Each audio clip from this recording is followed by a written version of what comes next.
do you ever just find those pieces of media that completely change your life? It's something that affects you, makes you question everything you know, and makes you see the world differently. Today I will be explaining one of those games. How a creator has been caught in the middle of a storm between him and his friend. The idea behind a creative mind being constantly at war with itself. The concept of burnout, and between the ideas of burnout, little life lessons that truly teach you how human nature works. This is a game that's near and dear to my heart, and I've spent years looking into it, trying to piece it all together without spoiling anything or getting any outside information on it. This is purely my opinion on it and how I formulated it. This is very interpretive, and this is my interpretation and my interpretation alone. I have not talked to other people in fear that my interpretation would be weighed or swayed to a specific side of a specific idea. This is solely mine. Now, you might not know what the beginner's guide is, and I have to tell you, like everyone else says, please play the game yourself. But I will tell you it's super easy. It's $10 and it's an hour and a half to 2 hours long. And if you have a choice between watching this video and playing that game, go play the game. This video is not meant for views. This video is meant to interpret and break apart the bigger idea of what it is. But I understand that, you might have a hot bowl of stew right there with a nice soda and you're just trying to find a YouTube video and you're like, oh man, I love these kinds of videos. I'm the same, I understand. I will try and explain it best to you as I can, but honestly, I think you're better off going and watching a playthrough of it. If you're only watching YouTube videos, I would go watch a playthrough of it first. Jacksepticeye is pretty good, but there's also a silent playthrough. You could also watch that. On top of that, this video will be spoiling everything. Obviously, I'm explaining the whole thing. But I will try my best to explain it like you've never seen it before, because I believe that's the best way to do this. I think it's just the best way to fully dissect this is to explain it like no one's ever played it before. Please give me leniency. This is my first video doing something like this, and this is my first actual video I've done in like a year or two. So with that in mind, I will now explain what the game is. The Beginner's Guide is a narrative-driven hour and a half to 2 hour long game that is very hard to explain without spoiling it, but I will say it kind of touches on the topic of creativity and burnout and human relations, while also absolutely destroying everything you believed. This was made by Davey Wreden, the creator of the Stanley Parable. If you like that game, this game's completely different. With the Stanley Parable, it's very novel and it's very, I guess, funny. It's definitely got its moments, but it's mostly, it's meant to make you laugh. This is the opposite. This game, I truly believe, is the most sincere and genuine piece of media I've ever found, or at least in my opinion. With me being an individual, this is my favorite media and something that I found to be the most genuine version of humanity I've ever found. And I will now explain the format that we're going to be using. I have attempted this a few times. There's been 3 separate times.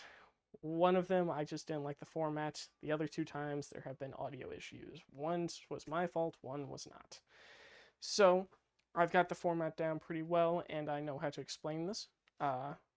With that, as you can see up here, we already have it marked.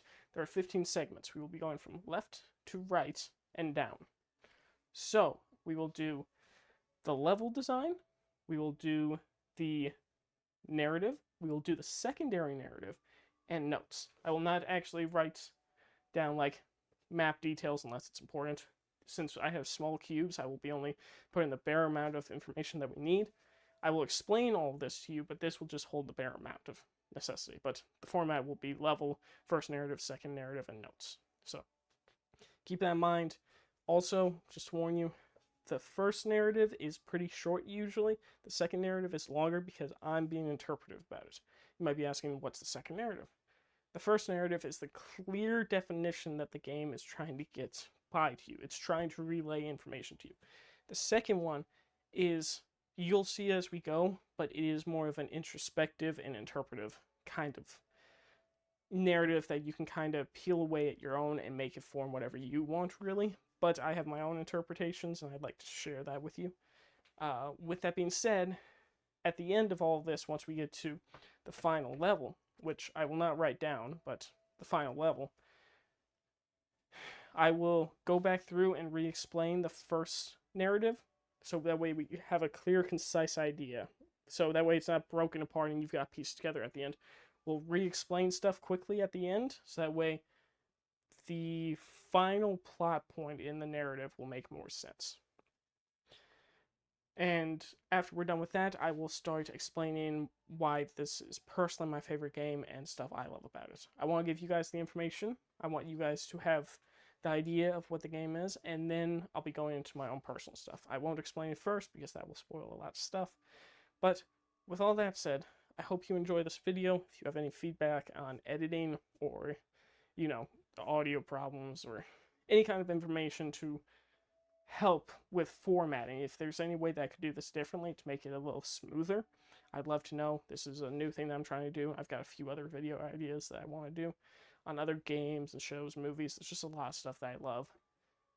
If you have any information on that, or like anything you want to discuss really from this video, please comment down below. Again, this is not me wanting to get views. This is me trying to talk about what I love and also trying to work on kind of this profession, trying to learn how to narrate a bit better. So with that, we'll get into the video. This first game, we get introduced to Davey.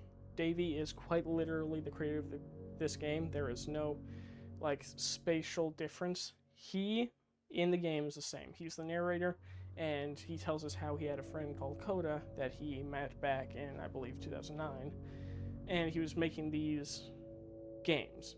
Now, some of these games have been made before he met Coda, but Coda just stopped making games at some point, and Davey's hope is to bring it all into a collection, share with the world in hopes of having Coda create games again. So the first level is Desert. It is a CSGO style desert map, but there's something a little bit off. There is blacked out crates everywhere and floating boxes, colorful boxes in the sky. There's striped walls everywhere, and the map just doesn't really necessarily go anywhere. And this, Davey says, is the calling card for the creator. That this is him saying, hey, this was made by a person. I don't want you to play this game and get immersed. I want you to play this game and understand that someone made this, that there's a real person behind here, and that they are bringing all of this together. There's not much of a second narrative here. This is just an introduction. So as there's not much to say, we'll just go on to the second level now. This next level is called Escape from Whisper.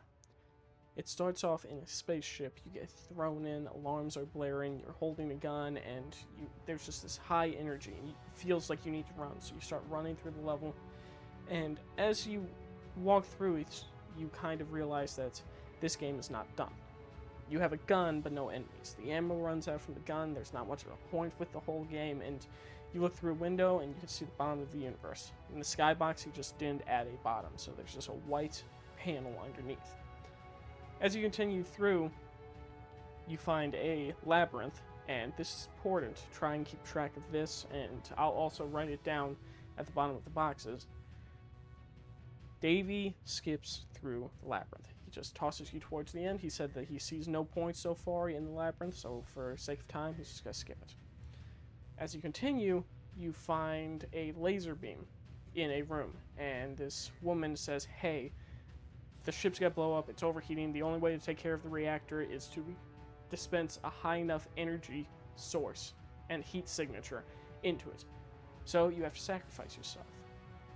You step in and you die. Or at least that's what would have happened. Davey shows us what actually happened. Coda encountered a bug. You step in and you start levitating. Up, and up and up and up, and you see the top of the whole map. The siren stops, there's no music, there's no sound effects, just silence, and you keep floating. It's almost euphoric. It's otherworldly. Just this sensation like you just went through all this chaos and now you can calm down.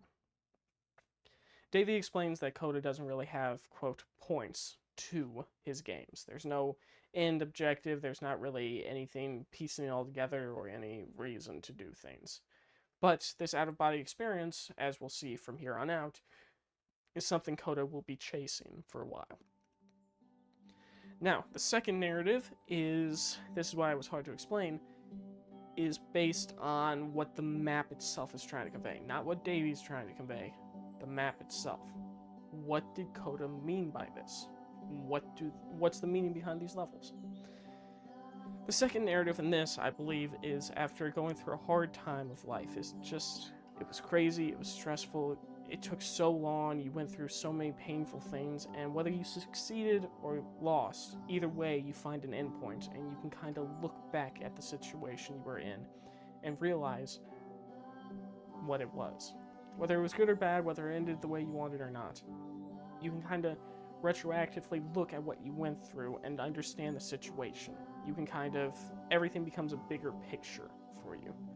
And you need to do this. This is a step that you need to do in life, is just look back at what happened, acknowledge it, and kind of see where it led you to and how you got here. And I think that's pretty cool. This next game is called Behind Her. You start off in a bricked off kind of room, and you start walking around. But you realize something really quick. You can't walk forwards. So, as you go about it, you can only walk backwards. So you walk backwards, turn around, see text, and it's a little hard to explain verbally, but I'll be showing a video so you can kind of understand. And as you go through, it conveys a simple message. You can't hold on to the past, you've got to move forwards. And it's just a really short but interesting game. And Davey says something rather interesting. This game is complete. It's short and concise, but it is complete. Now, the second narrative that I believe that this level is trying to convey, if you can read between the lines, you can't hold on to the past. It's just something that you can't do. You can't let the past... You can't keep driving forwards while looking in the rearview mirror. You have to keep looking forwards and check the rearview mirror once in a while. You've got to maintain forefront knowledge. You can't hold on to old habits that you had, old interactions that didn't go so well. You can't hold on to the what ifs and what could have beens. You have to understand that, yes, the optimal time would have been then, but there's no going back. So the only possible time you can start is now. If you got a new hobby that you want to do it now. You've got something that you've been pushing off, do it now. You can't hold off on things. You have to keep looking forwards. You can't keep being scared and maintaining the same way of life. You've got to advance and grow. You can't just let yourself fade into the past and fall apart because life wasn't good to you then. Life can be good to you now, but you have to go for it. You have to, as Meade Robinson said, keep moving forwards. This next game is called Nonsense in Nearly Every Direction, and it's personally my favorite game of this collection. You start off in a flat plane floating in the air with 3 monoliths ahead of you. You see a staircase and you start climbing it. Halfway up, you start slowing to a crawl. As you do, Davey mentions that this is just a bit of a waste of time and he's gonna let you hit a key so you can speed up. As you do, you speed back up to full speed and you get up to the top of the staircase, and it is a nice room with a bunch of video game ideas floating in the air everywhere, and it's warm, there's soft sounds, and it's just very cozy. Davey explains that Coda could often seem cold or distant and not that emotional, but Coda told Davey that he understands that people might seem that way, but Coda knows that he is a fascinating and compassionate individual with a bunch of unique ideas and his own opinions and beliefs. With this, we learn a bit more about Coda, that he can be cold and distant, but he is a very unique person, and this will come into play later. There's not really any place that I can write this down necessarily, but just try and remember that for the end result. And I believe why this makes it my favorite level is that this game explains how you are a unique individual. We often, because we've lived with ourselves so long, see ourselves as being, boring and uninteresting. We see other people and we're like, oh, they're interesting. I want to know their hobbies, their interests, their family, their history. What made them them? What are they doing now? What are some cool things that they do? Can I be involved in this? And we often see ourselves not in that light. We don't find ourselves deserving of relationships and connection. But you have to understand that you are special, you are unique. You are just as interesting as anyone else. Think about a hobby that you do other than watch YouTube all day. Is there a specific game that you play a lot? Is there something that you have a lot of knowledge on? Greek mythology, or like tanks, or like, is there something that you have a lot of knowledge on, or something that you do very frequently that not everyone does? If that's the case, you're interesting. There might be some people that don't find it interesting, but that's fine. You are interesting. You just have to find other people that also find you interesting. You are special and you deserve connection. And you've got to, I know it feels selfish, but you have to understand that you are a cool individual. Self-love is not selfishness. Selfishness is wanting the last slice of cake at someone's birthday party, or wanting an extra share of, like, the reward that you get from winning something. Self-love is understanding that you are interesting, you are cool, you deserve love, and you deserve to feel safe in your own skin. So, just try and keep that in mind. Tell yourself that over and over. Don't stop believing it. It's not selfish, okay? It's not. Please believe me, it's not selfish to love yourself.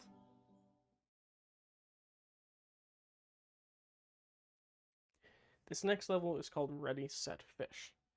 Now, as you can tell, these titles aren't really making a lot of sense. Personally, I have not found a reason behind the titles. I have not found a connection between the titles in the game or any extra meaning, but I haven't tried looking really deep into that aspect of the game because the actual games themselves bring me a lot of interest. So there might be an idea, a interpretation that I haven't quite seen. If that's the case, please feel free to let me know, but as of right now, it's just called Ready, Set, Fish. You enter a basic level, kind of, and it's just you run through, and as you walk through, there's a door puzzle. You click the front switch, and as you're walking in, you hit the switch again, it closes the door, and you hit the switch that's now on the back of the door, which opens up the second one. This door puzzle will show up very frequently. Keep that solution in mind. You walk through, and you get to the end, and there was nothing special at all. And you're looking around, and there's nothing. Davey then tells you that he's modified it so you can press the button, and it'll remove all the walls. As you do, you see hundreds of rooms in all directions, up, down, left, right, north, south, everywhere, that is completely inaccessible to your room and every other room. And Davey finds this interesting. He says that the last level and this level kind of portray opposite meanings in the game. On the previous level, a dull exterior provided a unique interior, and now a dull interior provides a unique exterior. And with this, we kind of see how Coda works a little bit more. He likes these weird, abstract ideas. And Davey presents the question that will plague us for the rest of the game. If the role of the player is not to understand, then what is it? The second narrative I find very useful. This helped me a lot kind of growing up and maturing and understanding how relationships work. let's say that you have a friend that you really like, and you're constantly talking to them about baseball cards. You both like baseball cards, so you talk to them a lot about baseball cards. Every day at lunch, you just talk to them for like half an hour about like, oh, what's your favorite baseball card? Oh, this is my favorite. Oh, do you like this player? Oh, I like that player a lot. And then a new friend walks up, and they start hitting it off, and they've been friends for a while. They just start talking about everything. They talk about how their life's going, hobbies that they're doing, this aspect of that, and friends that you've never heard of, and they're just like in the know, and you're out of the loop. And you're like, man, I want to be this good friends with him, but every time that you try and further the relationship, you realize he's just not interested. And you feel bad about yourself. Are you not special enough to know this person as a whole? You've got other friends that you do, but this person only wants to talk about baseball cards with you. You need to understand that's fine. You don't need to be the friend that knows everything about the other person. I'm sure that guy has no one else to talk about baseball cards to, and he loves that every day at lunch he can kind of just talk to you about baseball cards all the time. That's one thing in his life he's missing, and you are fulfilling that purpose. And that is, you are not meant to see the whole picture of a relationship sometimes. You aren't meant to explore every crack and kind of crevice of a person's exterior personality. And you kind of just need to understand that that's not your role. You aren't meant to understand everything. Sometimes it's okay just to be the baseball buddy, you know? Sometimes it's okay to just talk to a friend about one thing, because it fulfills his life in a manner that wasn't being fulfilled before, and it's fulfilling your life in a manner that wasn't fulfilled before. And yes, although you guys might hit it off as best friends, he doesn't need that. He needs you to be the baseball card dude. And that's fine. A relationship doesn't have to be fully knowledgeable on everything. With siblings, friends, family, you don't have to fulfill every purpose. You don't have to be the close family member. You don't have to be like the sibling that goes over every weekend and meets all of their family. You don't have to be the best friend that knows it all.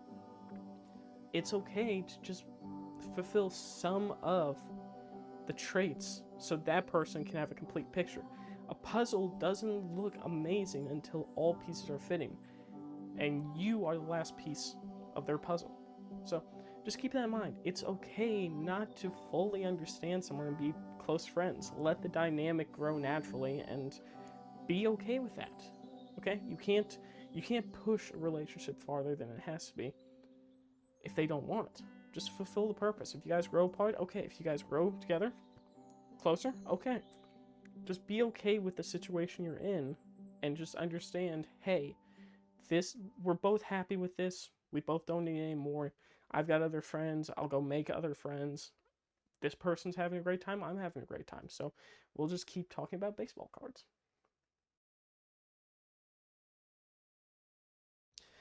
This next game is called The Great and Lovely Descent. And as far as I know, this is the most interesting and largest game. It has a lot of interpretation to the point where I haven't even fully figured it out.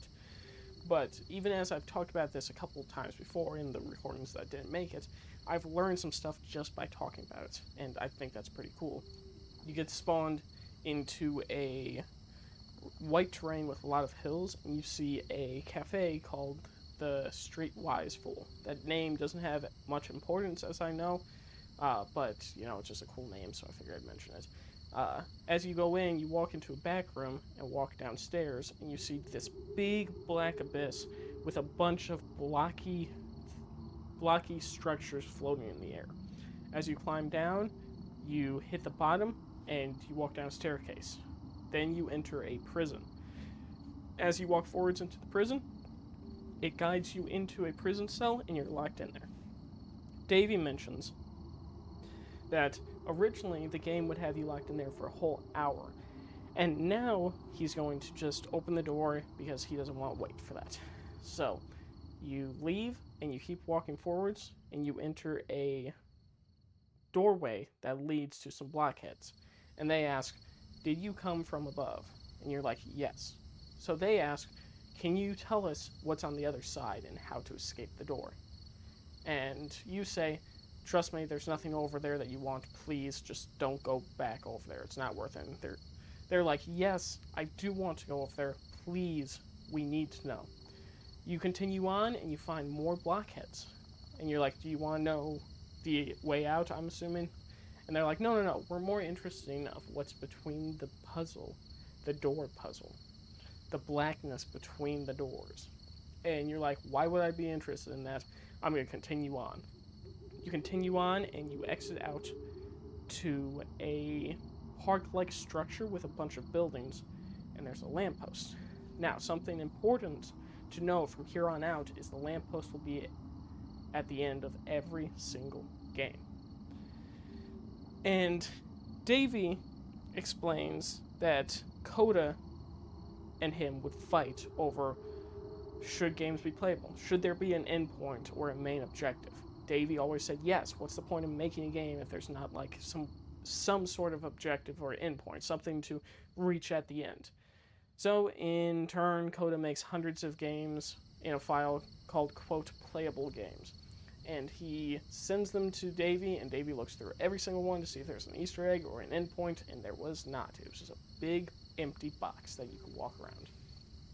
And this kind of shows the dynamic. Davey and Coda aren't seen eye to eye on how Coda should make his games, and that is a very important sentence, so remember that. Now, the secondary narrative of this is a bit more complex, and I think I might be reaching for straws at this point, but bear with me. We saw that he was in a prison for an hour. You walk into the blockheads, and the blockheads say, hey, how can we get back there? You say, trust me, you don't want to go back there, but they say, yes, we do.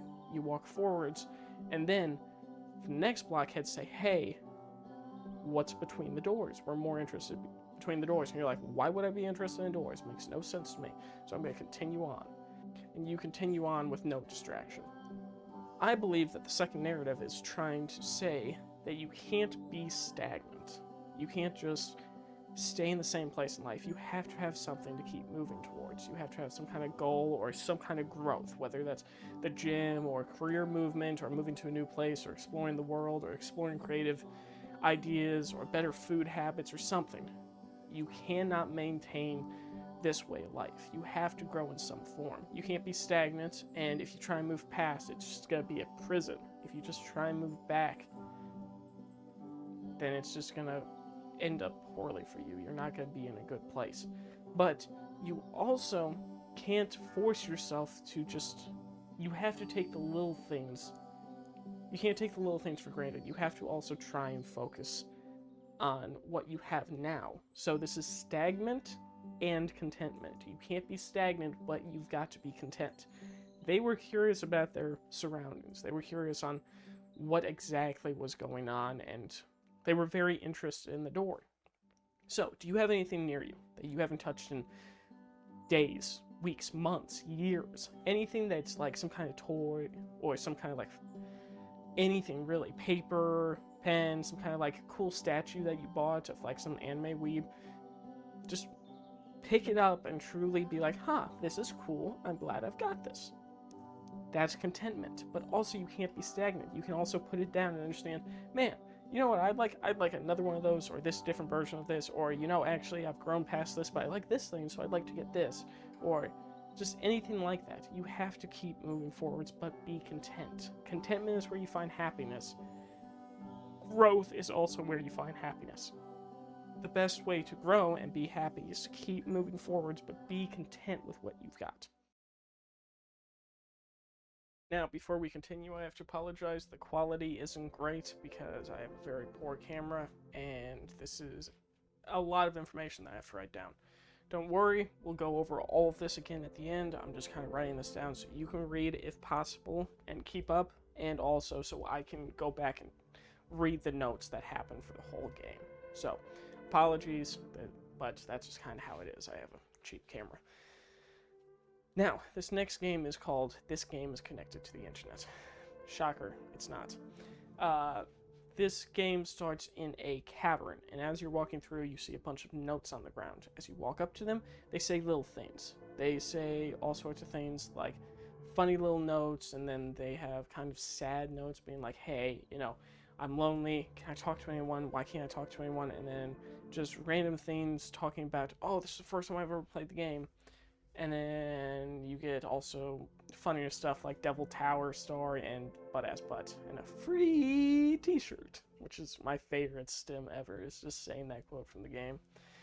But as you're walking through, Davey explains he met Coda at a game jam in Sacramento while he was making this level, and he said he saw that it was super unique, so he walked up and started talking to him, and he was a bit higher energy at first, but Coda was okay with that and still wanted to talk to him.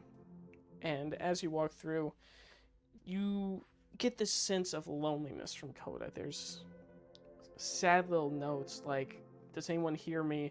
Is anyone there? I'd like to meet the creator of this game. And it's just him kind of talking to himself. You get towards the end, and there's the door puzzle again. And as you walk through, Davey explains what he thinks the door puzzle is. He believes it's a way to segment off from a previous chapter. You have to go through full effort to try and close off the previous segment before opening the next door. You have to flip the switch, walk through, flip the switch to close the first door, and then and only then can you open the second door. He finds this as an interpretation of closing a chapter of one life and moving on to the next. As you get through the door, you walk into this room that's full of typewriters and the lamp. The typewriters are going off and saying, speak, speak, speak, can anyone hear me? Please, I just need to talk to someone. Speak, speak, speak, speak, speak, please speak. And there's just this kind of sense of loneliness from Coda.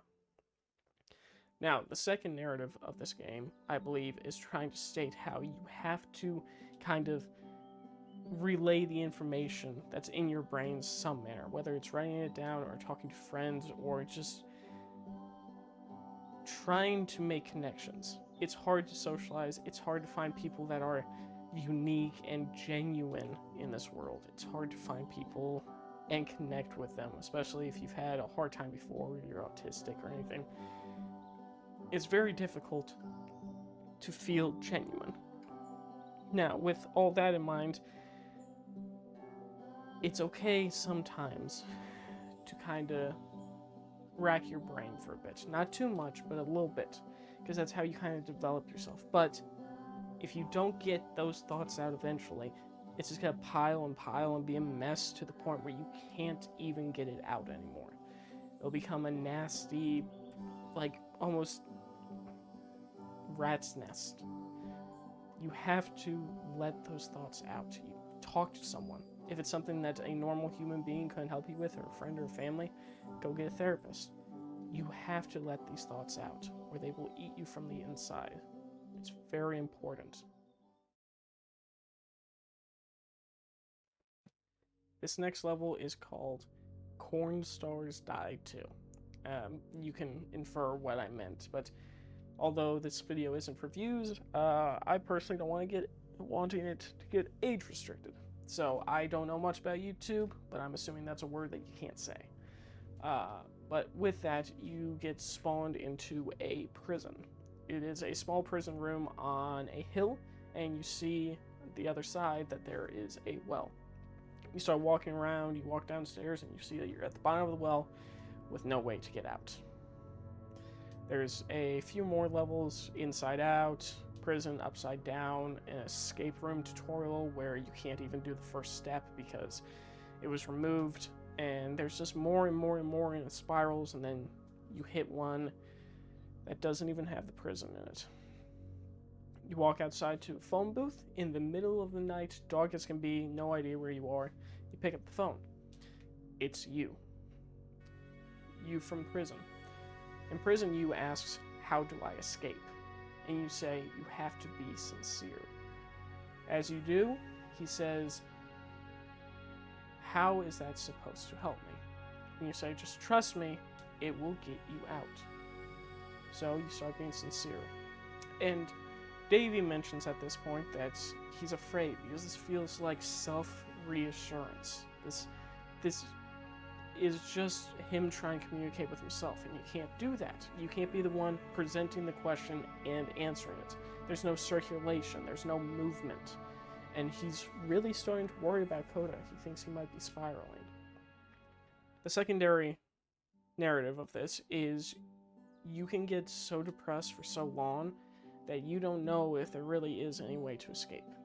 You can be caught in such a bad depressive spike for so long, years and years, that you genuinely don't know if life is any good. Is this depression? Or is this just how the world is? Is your life bad? Will you be okay? And those thoughts take over. Unless you have someone to talk to, those thoughts can take over. You have to talk to people. And the most important part is you have to trust them. When they say it'll be okay, trust them. The only thing you have while being depressed is hope. Once you run out of it, you have to go ask other people. There are people that have been as depressed as you and have come out fine. You just have to talk to them. Go talk to your friends, your family. Have them tell you it's going to be okay. Because that alone, even without any explanation, is worth more than all the gold in the world.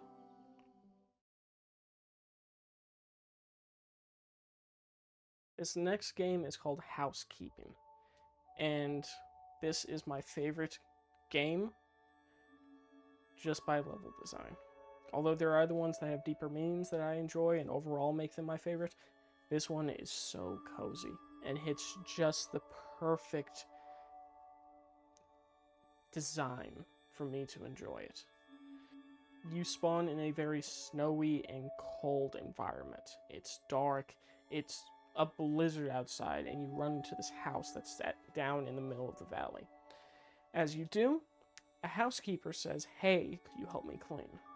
You start helping clean. You clean up dishes, you take care of scrubbing the tub, you rearrange pillows, you fix the bookshelf, you move the rug, and you fix up the bed, and you do all sorts of things.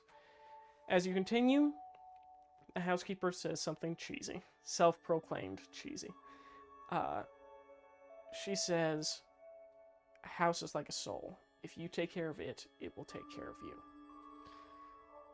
But Davey says everything has to end. So you finish up and you walk up to the hill. There's a lamppost. Now, please remember, I said that the lamppost would be at the end of every single game. Please note that it's at the end of this one because it's very important that you understand that it's up at the top of the hill. Davey says that he's glad that Coda found peace in this game. That he actually asked him, Coda asked Davey for the first time to come over and check the game out. And Coda basically said this is where he found some peace in recent times, and Davey's glad for that.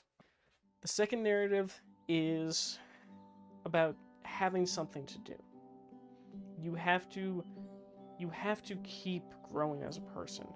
You can't be stagnant. You have to move around and clean your soul up. What's something you don't like about yourself? You have to work on it, but understand that just like the chores in this game, it will happen again. It'll take a while until you can get out of that bad habit. You smoke nicotine, you might be able to quit for a few hours before you have to take another hit. Well, you think you failed, but you did not. You went a few hours without taking a hit.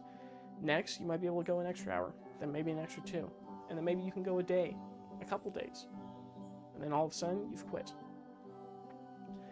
You have to keep working on yourself and growing as a person. That's where you find pride in yourself. That's where you find integrity, is keeping up your morals and trying to make yourself a better person. And understand that you will fail. It will happen.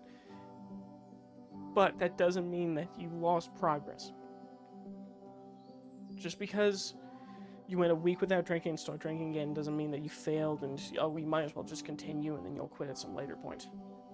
You broke at one point, but that doesn't mean you lost all that progress. You don't say, I'm going to run this whole marathon and then fall down and be like, oh, well, you know what, I gotta start from scratch again. No, you continue. One day, you will be able to run that whole marathon without falling, but for now, just because you keep falling doesn't mean you're not going to get better. So, just understand that you will fail, but you have to continue. The best way to find purpose, one of the easiest ways to find purpose, is just trying to fix yourself. Not fix yourself, you're not broken. Work on yourself to be even better than you were before. You're not going to be perfect, but no one is.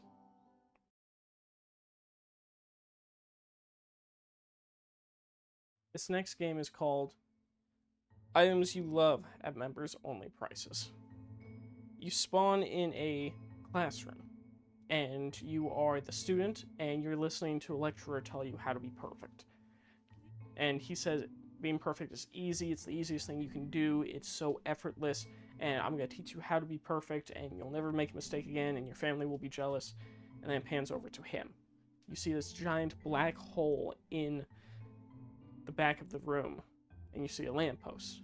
And as you do, your dialogue options, there's one yellow and there's two blacked out. The yellow one is perfect, the black ones are not. As you're talking, you realize that the lecturer who says it's easy to be perfect is also bigoted. He says stuff like, you need to start contributing to society, to elders. And he talks about his gross, pus-filled cyst that he has. And you start realizing that no one's perfect. And Davey mentions this too. He loves this game because it shows that everyone's just as bigoted and imperfect. And he's been thinking about this game a lot recently. Remember that. This game, the second narrative, is very clear. You're not perfect. Like I said in the last game, you will never be perfect.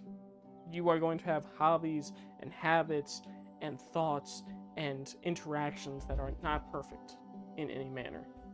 As you do, you'll grow and learn that, you will make mistakes, but you'll learn to live with yourself with them.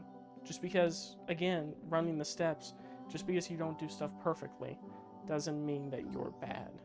So, just give yourself some leniency, okay?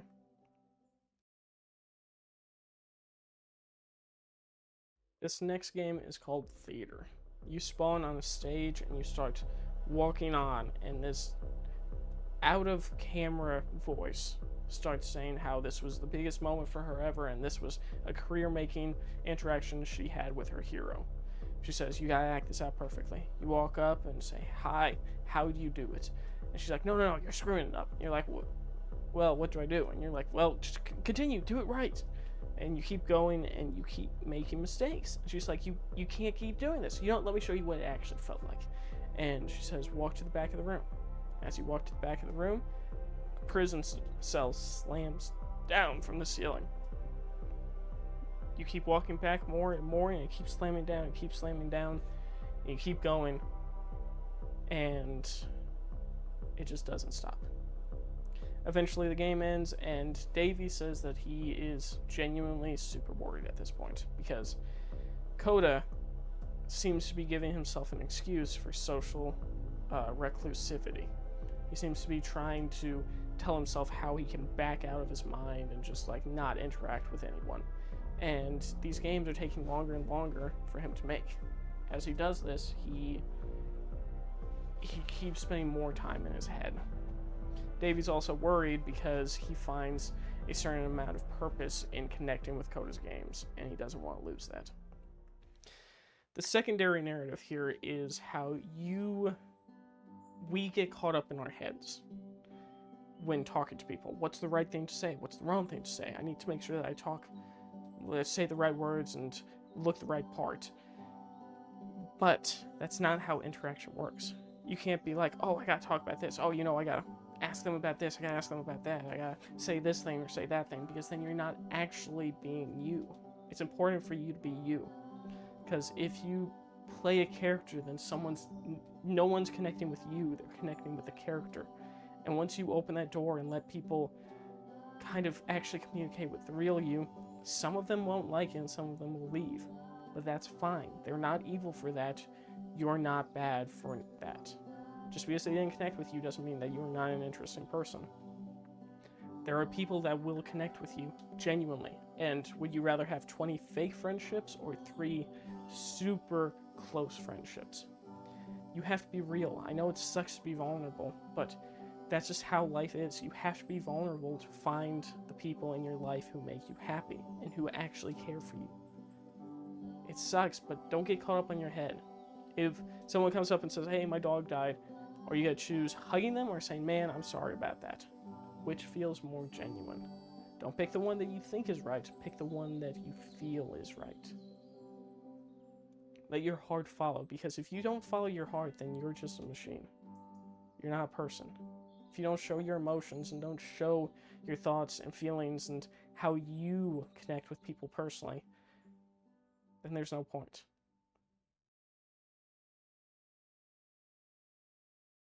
This next game is called Mobius Trip. You spawn in a spaceship and you're told, keep your eyes closed. Davey says, ignore that, there's no way you can get through this game without doing that. So you start walking through, and you walk upstairs, and you see that you are hurtling quickly towards the giant door puzzle. As you do, there is a man next to a lamppost saying, hey, you have to tell the truth for us to stop. And you're like, how would that work? And he said, just trust me, do it. So you start saying how you're burnt out, you're tired, you're exhausted, and it's so hard to keep making games. It's so difficult to continue doing this, and you're just so tired. There's no passion left. And Davey says that he's worried. He's been worried this whole time. Davey notices that he's been way more distant and way less socially included in conversations with Davey. And Davey wants to help him somehow, but he doesn't quite know how. The second narrative of this game is about being burnt out. So, you will be burnt out. There are points in life where work will get tiring, talking with family will get tiring, doing hobbies will get tiring. You will get burnt out. But you have to understand that that will happen. When those moments pop up, you have to understand that this is just kind of part of the process. And trying to navigate being burnt out without understanding that you're going to be burnt out, trying to slam your head against the wall to continue doing something, it's like navigating a ship while blind. When it comes to work or family, you can keep doing it, but you have to give yourself leniency. You're not going to love it. Don't force yourself to love it. That is when being burnt out will get you, is if you keep trying to do something and love something when you don't. You can keep doing it, but don't convince yourself that you love it when you don't.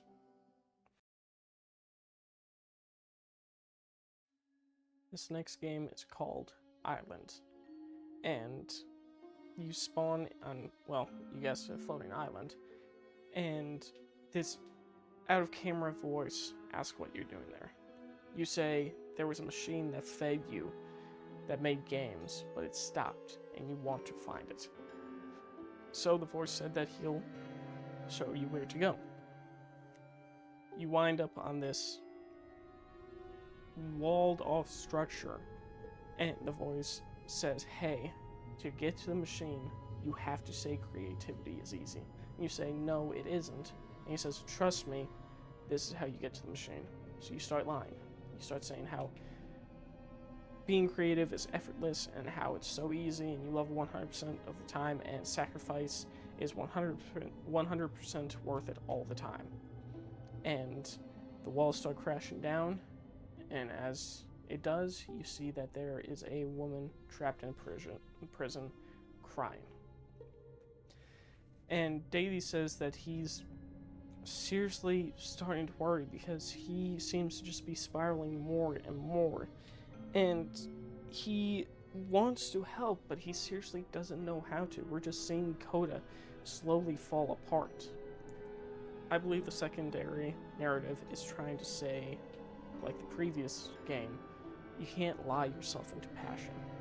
You just can't. Trying to work on something you don't have a passion for will destroy you. You can't lie yourself into being happy with it. That's not how passion and motivation works. There's discipline, which will get you through that. but it won't make you love what you're doing. So you can't convince yourself that you're happy with what you're doing. You're either happy or you're not. We're on to the second to last game, and this is called The Machine. You spawn in a room full of reporters and walk past them. As you do, you enter in and see this giant machine. You name it Coda. You ask, why did you stop making games? Why did you hurt us? It doesn't answer. So you, in turn, walk outside and tell everyone that you're going to repay the machine by destroying it and all of its games. You then proceed to do that. You take the gun from Escape from Whisper, the second level, and you start blasting and destroying all the levels thus far. And Davey mentions that he's kind of had it up to this point. He's tired of seeing a person that he loves spiral into destroying his own work, into feeling like all he's got left is to remove the thing he made instead of add on to it. And Davey thinks that it's because Coda doesn't have any external reference points. So Davey does what he thinks is best and shares the games with his friends. Davey says that he liked being validated through Coda's work, and he thought that Coda would too. Davey was just trying to help. Now, I don't see much of a second narrative. At least, nothing we've seen up to this point. There's obvious burnout, but we've talked about that a couple times. This level is purely just the first narrative. Okay, we've gotten to the point where it's the last level. Now, I do need to warn you, I did not write a script for this, because I'm going to just show it to you. But let's go over all the information we have so far, so this last bit will make sense. Davey wants to make a collection of Coda's games. Coda is going to chase out-of-body experiences from here on out. Davey says that behind her is a concise game. There's not much there for the narrative, but that is pretty important at the end. Coda sees himself as caring and unique. What's the role of the player in Coda's games? That's the question Davey asks. We will be answering that to an extent. Coda and Davey don't see eye to eye on game creation. Davey thinks that there should be an end to a game or some kind of purpose. Coda does not. Davey's worried Coda is spending too much time alone. I misspelled that. There you go. For anyone with OCD, there you go, I fixed it. Coda seems to be spiraling into a depressive state, or so Davey thinks. Coda found peace in this game, the housekeeping level. He found a little bit of peace, but then proceeded to spiral a bit more. Davey thinks about being imperfect a lot. That'll be important too. Davey's worried about Coda being socially reclusive and not making games. Davey loves connecting through Coda's games. He loves connecting to whatever Coda makes, and he's also worried that Coda will stop making games, and he's worried for Coda. Coda is burnt out, and Davey wants to help, but he doesn't know how. Coda seems to be spiraling more into being burnt out. It keeps climbing worse and worse, and for like half the games, it's just been him kind of falling apart, or seeming to. And the last one, Davey shares Coda's games with other people trying to help. Now, these red pieces we'll come back to at the end. But for now, here is the final bit of the game. And this is where I have trouble saying anything meaningful about Coda's work. Because more than anything else, the tower just feels distant. It feels like it's trying to distance itself from the world. It's a very cold game.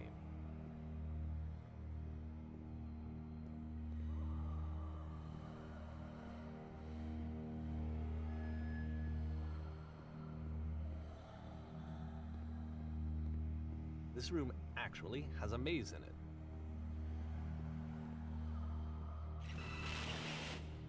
Except that all the walls of the maze are invisible. And then, every time you touch one of the walls, there's this awful flashing and noise, so the experience is really miserable. The game goes beyond not being meant to be played, it actually seems to despise the player for trying to play it at all. But I do want to show you the rest of the levels, so when you're ready to continue, press enter and I'll put a bridge over the maze.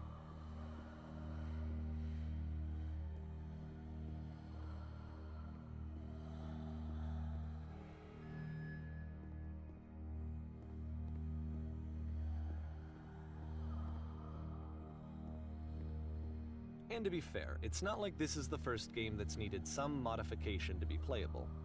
Like the house cleaning game. You know, that one used to actually loop the cleaning chores and you just cleaned a house forever. I had to cut it off so that you could exit the house and the game would actually end. But that game had an idea that it was actually trying to communicate. What's the deeper idea behind the invisible maze?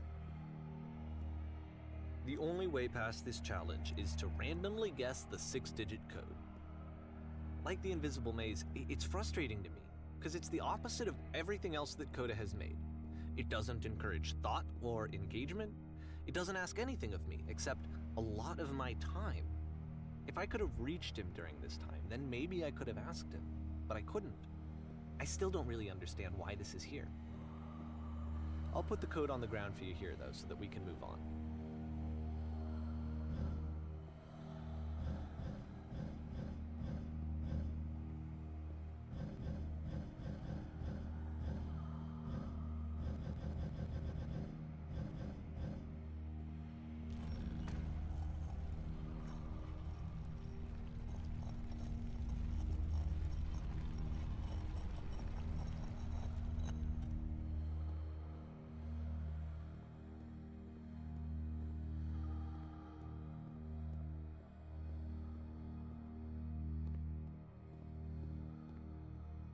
The switch to open this door is actually on the other side of the door, meaning that it's literally impossible to solve from this side.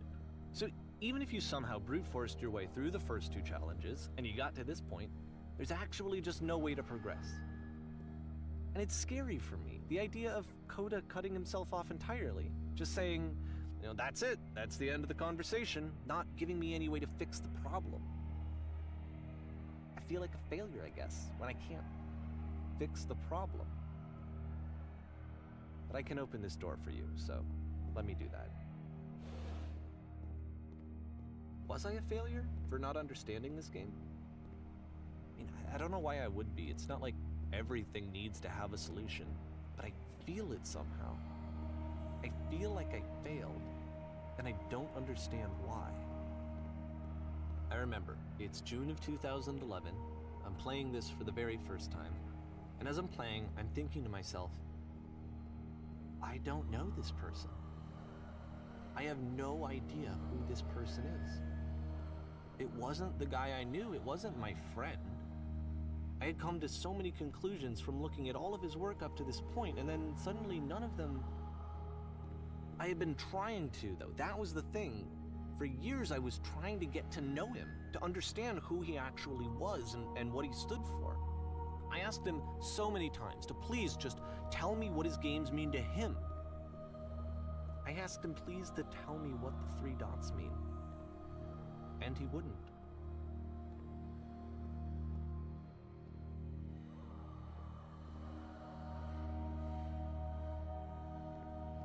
I just felt so strongly that if I could have connected with him, that if I could have somehow made his work my own, that I would finally be once and for all happy.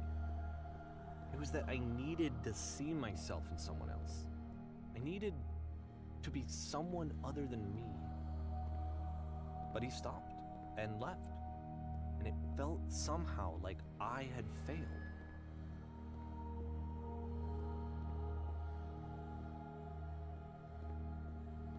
Where did I screw up?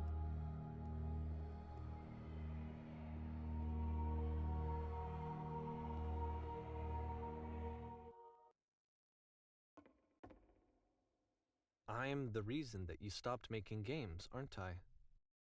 It's because of what I did. I poisoned it for you.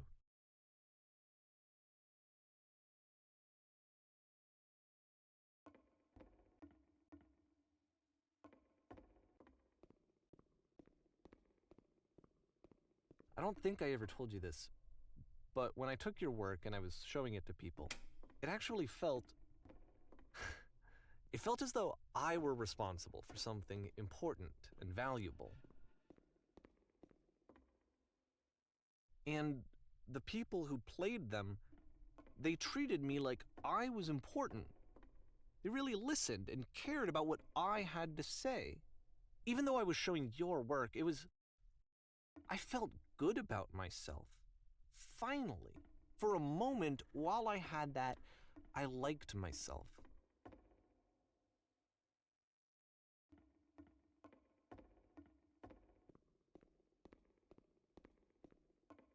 And then you stopped, and I didn't have anything left to show people.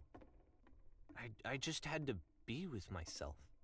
And as soon as that happened, there was no feeling at all. Nothing. Less than nothing. What does that mean?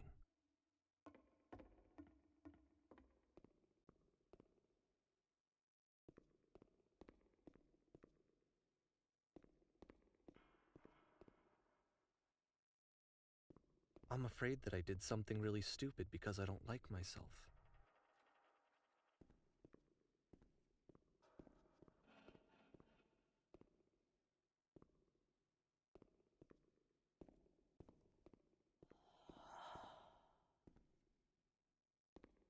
That's why I'm releasing this collection of your work, is because I haven't been able to find any other way to reach you. I've tried everything. And so a part of me has hope that if I put this compilation out into the world, and if I put my name on it, that maybe enough people will play it so that it'll find its way to you, so that I can tell you that I'm sorry. I know I screwed up. If I apologize to you truly and deeply, will you start making games again? Please, I need to feel okay with myself again. And I always felt okay as long as I had your work to see myself in. I mean, is something wrong with me?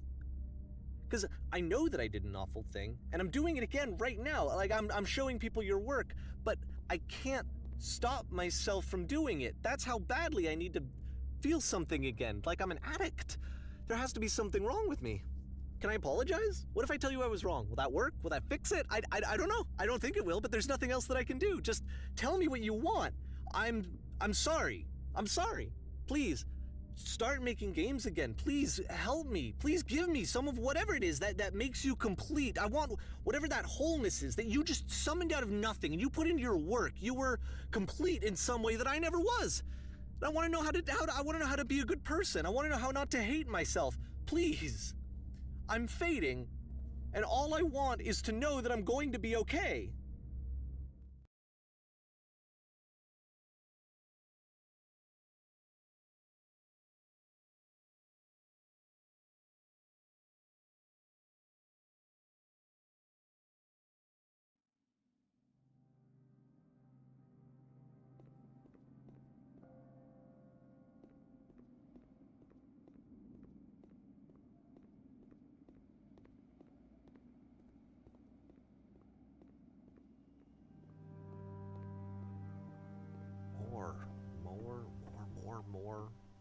More love, more praise, more people telling me that I'm good.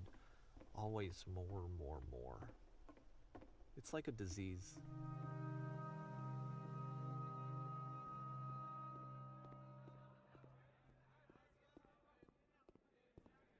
Solution.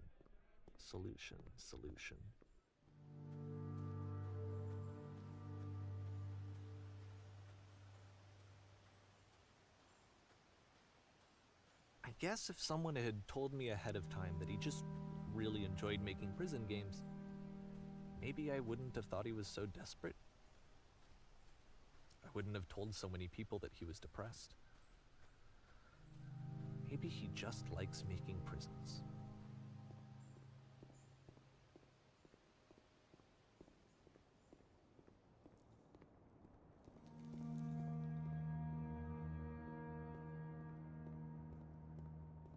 Even now, the disease is telling me to stop. Don't show people what a shitty person you are. They'll hate you.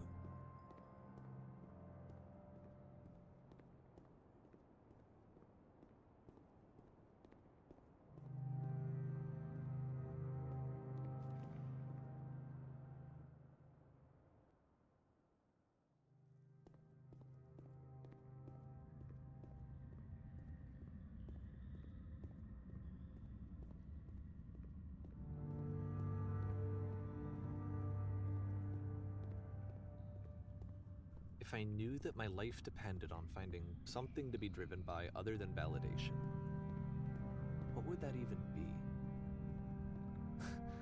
It's strange, but the thought of not being driven by external validation is unthinkable.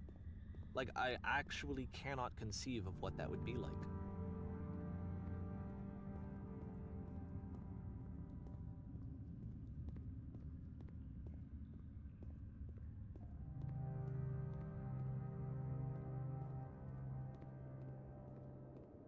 What now?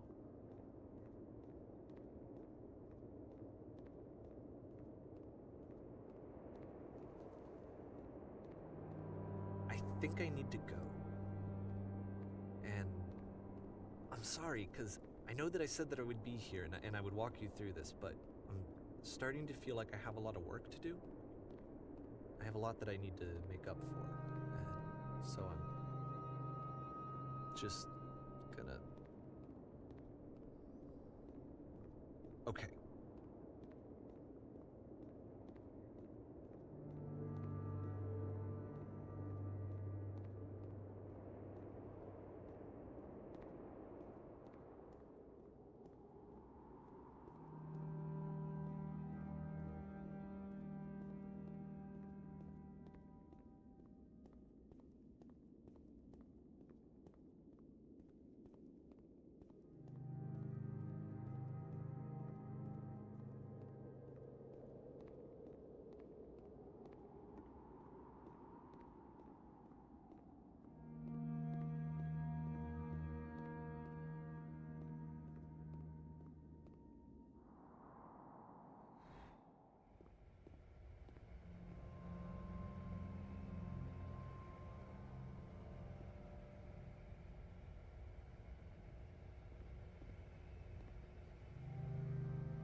You see why this game is a masterpiece? You see why I absolutely love this game. It brings everything together so well. Davey is a unique individual and he loves Coda's games, but he overstepped boundaries. No one really thinks that he was trying to hurt Coda, but also, Coda has this mechanism to save him. He loves making games and helps him work through stuff, and Davey interpreted that as Coda being broken, when Coda just really liked making games. And Davey overstepped that not only by sharing the games, but by modifying them. And that's when we get to the red text. Dave, even now, Davey still doesn't quite understand what's wrong. He doesn't see the bigger picture and doesn't know what he's doing wrong. He's sharing the collection of the game again. And not only that, he's modifying Coda's games. Davey skips past Labyrinth and Escape from Whisper. Davey says game is complete with Behind Her. This is the only game that he mentions he thinks is complete. And it's just because there's a message and it's complete in its own format in his brain and what other people would consider done. Davey speeds up staircase so you don't spend 20 minutes climbing up it. Davey removes the walls from Ready, Set, Fish, so that way you can see the outer rooms. Davey opens the prison cell so you're not sitting there for an hour. And Davey tells you to open your eyes with Mobius Trip. Now you might be wondering about this one. It said, Davey, stop adding lampposts. At first I thought this was metaphorical, being like, oh, you're sharing it, you're trying to give it a reason when there's no reason. But no, I think he quite literally added the lampposts. Something I didn't tell you is with Housekeeping, he says, you might have seen it might have been in that end game, I can't quite remember, but he said that level would just go on forever and ever. But at the top of the hill, we see a lamppost. That means that Coda never added that lamppost. It was Davey. And that implies that Davey added all the other lampposts. Davey is trying to make the games his own. He's adding an ending and he's sharing them. He's taking something that's not his in any manner and sharing it with other people. A boundary, a specific thing that was Coda's, and he's sharing it with other people and modifying it to his own liking. And this game is soul-crushing, but beautiful. The secondary narratives, the introspective bit of just like each level, and then how it just ends where there's no like end meaning from this one and this one. Both end games don't really have anything. It's just wrapping together the narrative. Yes, there were little things that you could read into.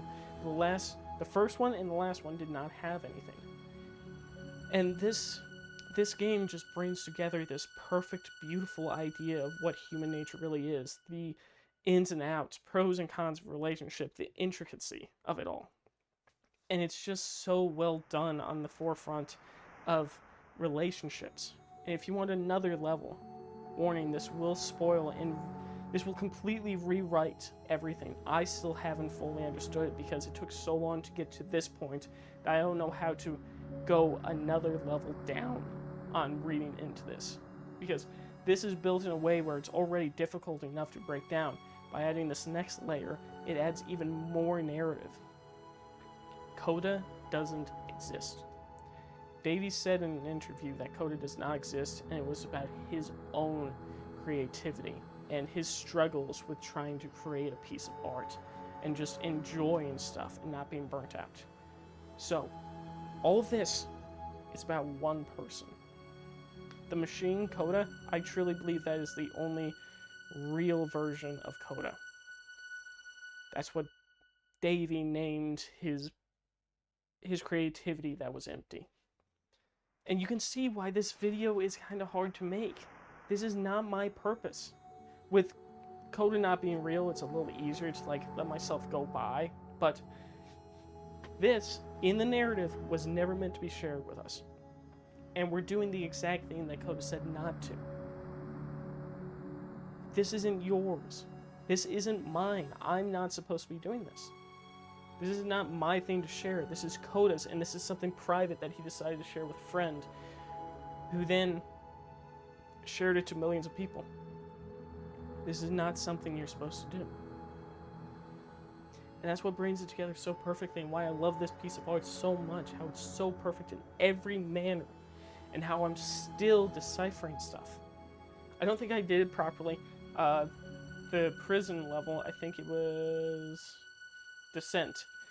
That one, as I was doing my third take of this video, it clicked with me, because the second narrative was a little foggy for me. I was cleaning at straws, but the prison beforehand is meant to say your past, and if you go into it, you'll be stuck there for a while. And that's to show that I'm still deciphering some of this stuff, because this game is fucking beautiful. It is incredible in every manner, and I love it. It is such a beautiful, stunning game.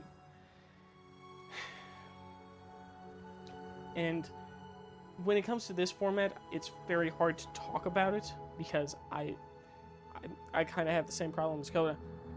Talking to myself about it is hard. I have no movement. I'm not talking to other people about it and kind of deciphering it. And trying to look at the full picture and try and explain all the little details is very difficult. There's a lot here that I love about this game, but I'm hoping that I did a good enough breakdown on this. With this, you don't get the full context of the game. You know, by you not playing it, I skipped through quite a bit of the gameplay. I showed you parts as they were brought up in the conversation and when they were needed. And with that, you missed out on a lot of the build-up and the beauty of the game, but that also makes it hard for me to explain what's going on. There's still stuff that I do not in any manner understand. There are 3 dots.